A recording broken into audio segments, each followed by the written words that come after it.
Hello everyone, I'm Daniel Sauls, the host of the Daniel Sauls Show, and I'm back with another video for y'all guys once again. And I have a special guest here on my show, he's a YouTuber right now, and he's doing really great. And I'd like to talk to him about his YouTube success in the past few months. You know, him just starting YouTube as well, and obviously me as well starting YouTube. And I just want to talk to him about his experiences and everything. And also, we're going to give you some sports talk. Obviously, this is a sports show, and obviously, I've loved and I've always wanted to have somebody else on my show and talk about things relating to sports in that world. So, yes, we're going to get started with this interview and this show. Make sure to go like, subscribe, turn post notifications on as always, and leave a comment. Let me know what your favorite part of the video was, and also go subscribe to Vesh. Give him some love too. So, let's start this. Awesome. How you doing, my man? I'm good. How are you? Thanks for having me on the show. Yeah, obviously, yeah. So, first, I'd like to talk to you, obviously, about your YouTube. You just started a few months ago, right? I did. How long ago? Exactly. I started, I'd say, about 6 months ago in December. I looked up to those big content creators. You know, you obviously do sports. You look up to the people on ESPN. I look up to the people that do, like, the pranksters that started, Balin Levine, Gideon. If you have a younger audience, they'll know who I'm talking about. And I was like, I'm gonna do it. I wanna buy a camera, invested into a camera, got my mic, and then we just started filming, and we did good. You know, now we're staying consistent. Now that we're both out of high school, the videos are definitely gonna be better, longer, and more consistent with it. Right. Yes. And for what month you started in again? My first video was shot in the middle of December. Okay, so middle of December, and from December to now, here in June, you have 408 subscribers. And look, it is very hard to have success on YouTube and on social media platforms. And look, people say even TikTok is difficult, but I have, I don't feel that way because I guess that's not on my side. But YouTube and social media is already hard in general. So how do you feel like do you feel like you have a boost of confidence because you have 408 subscribers? And look, some people might be like, well, that's not that great, but since December you just started, that's a pretty good number. I mean, just imagine if you had all your subscribers in one room, you have to thank all of them, like that's a lot of numbers, like that's a good bit of numbers. What do you think of that? 408, yeah, it might not be a lot to like the people that have like a million, hundreds of thousands, but considering I started off, I wasn't expecting much success. And this is still a small growing channel. We're still growing, but 408 people, that's like a whole school for me. Just knowing that 408 people support what I do, it just means a lot. 2-3 people can come up to me during send me a text and be like, I enjoyed watching your videos. That puts a smile on my face knowing that even 3 people like watching my videos and knowing I have 408 fans out there that watch my content. Same with you. You have 572 supporters watching yours. We're both growing. This is just the start of something, but later on we'll have greater success. It's just a grind. Right, yeah. And I'd love to talk to you also about what do you do? Obviously you said the people that, inspired you to do that, like Gideon and all those people that love going out doing vlogs and stuff like that. Yeah. But what started this passion? Because there's many things you can do on YouTube and in social media. Yeah. But what made you want to do pranks and just do vlogs? And what made you want to do that? Has it always been something you wanted to do, or is explain to me that? What's your mindset? I've always wanted to, whenever you're a little kid, you're always like, I want to be a YouTuber when I grow up. I want to do this, I want to do that. So I've always had that little YouTube mindset stuck inside of me.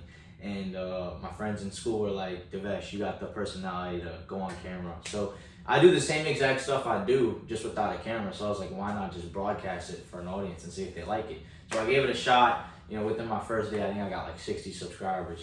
Texted some friends, be like, go watch it. A couple people at school, and they were supporting me. That's really what motivated me to do it. And I like messing around with people. I don't like taking it too far. I don't want to do a fake prisoner prank. I don't want to cause too much commotion. But as long as I can put a smile on people's face, that means a lot to me.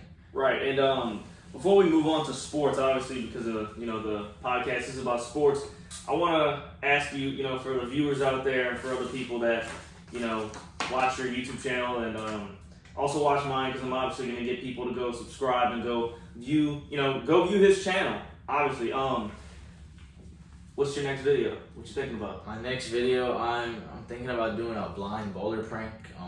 So I'll go to a bowling alley, wear like some sunshades, and have like a walking stick out, and then I'll just start being stupid. I don't like making like simple, goofy content. We'll add in a little twist, little jokes. But that should be the next video. It should come out this week, so stay tuned.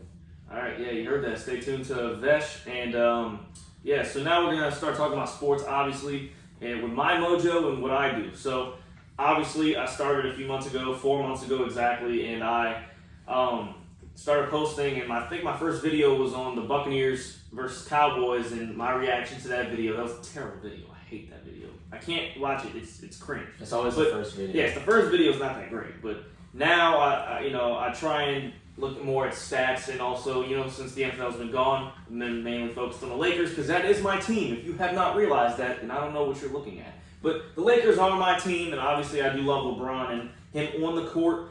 And I love the NBA. I've always been a lover of sports, golf, boxing, football, basketball. It's always been my sports. But so I've always loved talking about sports. That's my passion.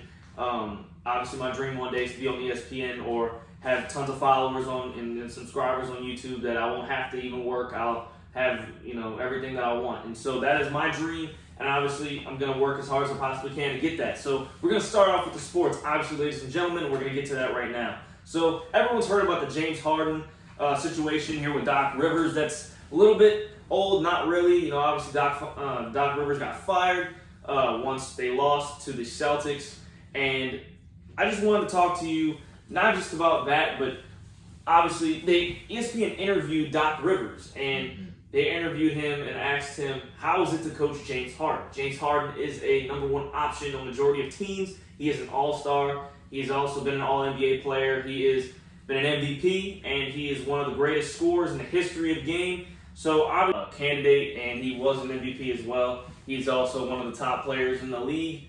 And I just want to know, what do you think? Do you think because Doc Rivers came out and said that, they interviewed him on ESPN, and they said that, they were like, oh, so how was it coaching James Harden? And he said it was challenging. He said that the way he plays is not the way his system is run. So he said that it was challenging coaching him, and obviously, he's a great player. Great players have egos. What do you think? Do you think he's a problem? What do you think is going on with that? I'd say he's a mix of both, especially since Harden claims, like maybe in his head he thinks he's one of the best players, like LeBron James or Stephen Curry. Like they have a sort of status that goes with them because they're like the top dogs. So he might think he's a top dog of that team while Rivers was coaching him. And then how whenever when you think you're the best in the team, you kind of like do less work, don't listen to the coach as much. So that might have been a problem for Rivers, saying he's a challenging player. But if Harden's still putting up points and he's still doing all that, I'd say there's no issue. But he has been swapped in many teams, so that could be a sign of something. Right. He has been traded around the league, obviously from OKC when he started in the NBA to Houston, where he had his biggest years, and then he went to the Brooklyn Nets, and then with KD and Kyrie, and then left to go to the Philadelphia 76ers. And there's a lot of rumors saying he might get traded back to Houston. He probably is tired of not being the number one option. I wouldn't blame him for doing that because obviously as an NBA player and on the level that he's at, he would love to have that status of being the number one player.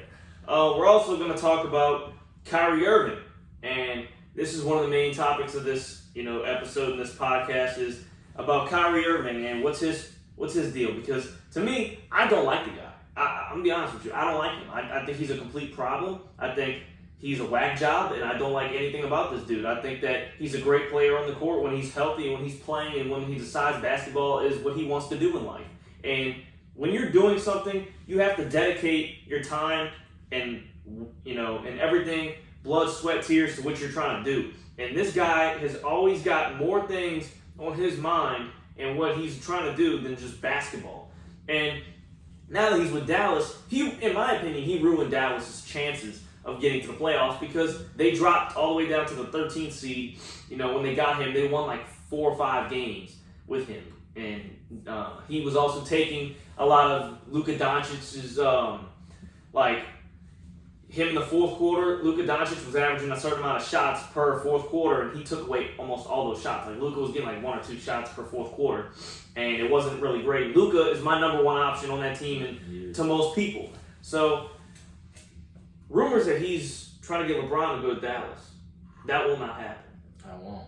Especially, that won't happen. LeBron's son committed to USC, so he's going to be staying in California regardless. I don't see him moving to Dallas just to go play with Kyrie. I mean, it doesn't make sense. It only makes sense that if Kyrie would go to the Lakers. Exactly. But if Kyrie goes to the Lakers, I don't like that either. I don't think he should play with Kyrie whatsoever because I think Kyrie's a complete problem. I don't want problems on my team. And I'm a Lakers fan, so I think I should say, from my opinion, and because I'm a diehard Lakers fan, I feel like if they get Kyrie, there's going to be nothing but problems.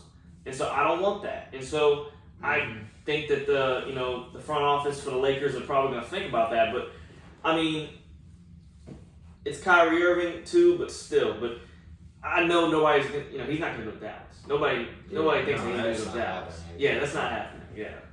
He's not going to, move to LA and all of a sudden be like, oh yeah, all my family, just come on, let's go to Dallas. Like Dallas is a great city, don't get me wrong, but like, still, it's just not going to happen. Yeah, it's not going to happen. Yeah, nobody thinks that. He is a problem for Luka too. They just don't play together.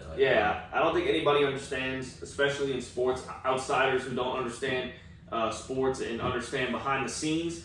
Super teams do not work. People that are always the number 1 option on separate teams and they try and come together on one team, that never works out. Ball dominant players. It's simple. You have dynamic of the dynamic of the team, right? You always want to have a good system. It should be 2 good players, 2 all-stars with role players.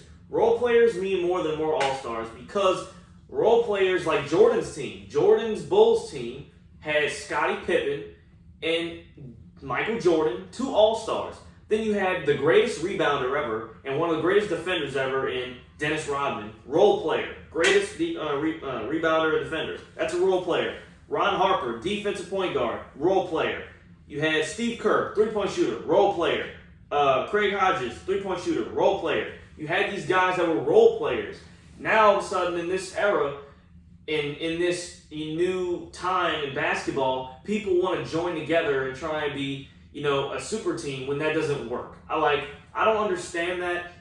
So I don't think it would work anyway. Yeah. And there's a lot of players running around the league. I think D'Angelo Russell should be taken off of the Lakers because from his performance in the Western Conference Finals, he completely crapped the bed. Like he just he was terrible. And that's the thing. He was not great and he averaged 4 points in that series.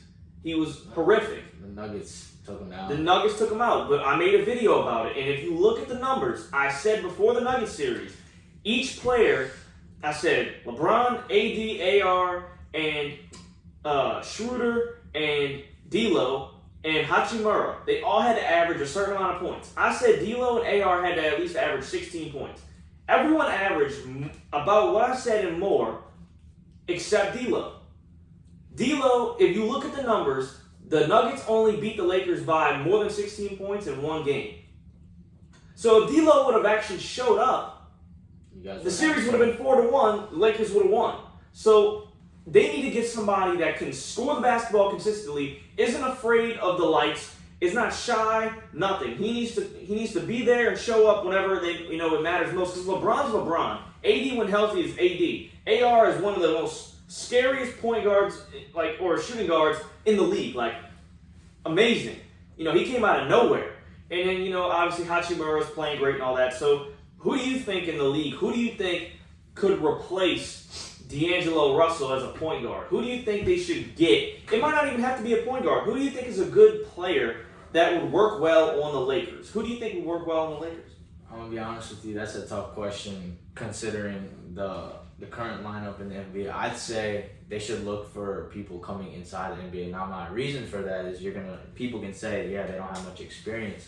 But if you've been keeping track of the people that are going to get in the draft picks. They got some good quality players. I mean, if you look at their college highlights, especially in this generation, everyone's tall. Like, I know that's not a crazy thing, but height in the NBA, that goes a long way. So if you can get a point guard that's like 6'4", 6'5", good inside the paint, outside the paint, good defense, and that's what you need. So I definitely say they could trade around with other teams to go get secure a good like draft pick. You know, because I'm saying multiple draft picks. Exactly. Yeah. I mean, that's a great mindset. That's a great take on that. I don't really know much about who is open right now in the league and who is a free agent, who's not. But I think that the Lakers should rely on Dennis Schroeder. If he goes back to the Lakers, he should definitely be the starting point guard and get more draft picks. I believe that's right. You should get more draft picks. LeBron, there are rumors and that he did say that he's he's thinking about retiring and all that. But I don't think he'll retire. Nobody thinks he's going to retire. He's got to play with Bronny first. Yeah. He said he wants to play with Bronny. That's his ultimate goal, is to play 1 year on the same team with his kid. Doesn't matter where it's at. So that's where he wants to play. So if that's his goal, he's not going to retire. It's just for people to talk about it. So I'm not going to give it too much thought. But obviously next year they're going to have LeBron. So players coming into the league, going to the Lakers, he can mentor those guys. He can get them right and make them winners. He can get them to have a mindset. Like, as soon as you get drafted to the Lakers, you're like, oh, God, I'm about to play with LeBron James. Exactly. Like, I'm already with the greatest team to ever be in the league. Like, like how the Cowboys are America's team, the Lakers are like America's team. Yeah. Like, the Lakers are that team. So, expectations are high, but LeBron James, great mentor, great leader, great teammate, and obviously I think that is a good take. That's a really good take for you. That's going to conclude our video and for this episode. Please go make sure to like, subscribe, turn post notifications on as always. Leave a comment. Let me know what you think about, either one of these topics, James Harden or Kyrie going to the Lakers or trying to recruit LeBron to Dallas. What do y'all think? Let me know. I'd love to reply to some comments. I'd love to look at them. Also, go subscribe to Vesh. Vesh, on his YouTube channel. And, go check out what he's doing. After you are in a serious video like mine, you can go get a laugh off and, go look at his video, crack up some jokes and laugh and show with your friends and all that. Make sure to give him some love too as well. Just passed him up some subscribers, so get him back in the game. I appreciate you having me on the show. Obviously, I'd love for you to come back on this show. I'd love to have you back. I'm going to get some more people to come on the show, but I'd love to have you back, all right? But that's going to conclude this video, so peace out.